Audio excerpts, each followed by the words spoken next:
আমি সবসময় সিম্পল শাড়ির সাথে মেকআপ লুকই পছন্দ করি। তো একটা সিম্পল শাড়ি পরে নিয়েছিলাম এবং তার সাথে একটা ইয়াররিংস, এই ইয়াররিংসটা আমি পরে নিয়েছিলাম এবং তারপর পরে নিয়েছিলাম একটা গোল্ডের একটা বালা। চলো তোমাদের দেখাই।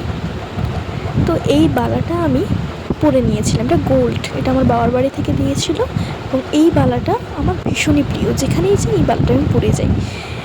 এটা পরে নিয়েছিলাম। তো তারপর একটু হালকা মেকআপ বলতে কনসিলার মেখে নিয়েছিলাম। কনসিলারটা আমি খুবই প্রেফার করি। তো কনসিলার আমি বেশি ফাউন্ডেশন দিতে একদম পছন্দ করি না। তো তারপর মাস্কারা চোখে এবং তারপর আমি আইব্রোসটা করে নিয়েছিলাম। এরপর একটা লাইট কালারের একটা আইশ্যাডো মেখে নিয়েছিলাম এবং ব্লাশার দিয়ে দিয়েছিলাম এবং তারপর একটা রেড লিপস্টিক পরে নিয়ে আমি পুরো লুকটা কমপ্লিট করেছি। বাট টিপ ছাড়া তো কমপ্লিট নয়, তো টিপ পরে নিয়েছিলাম। তো এই হলো আমার ফাইনাল লুক।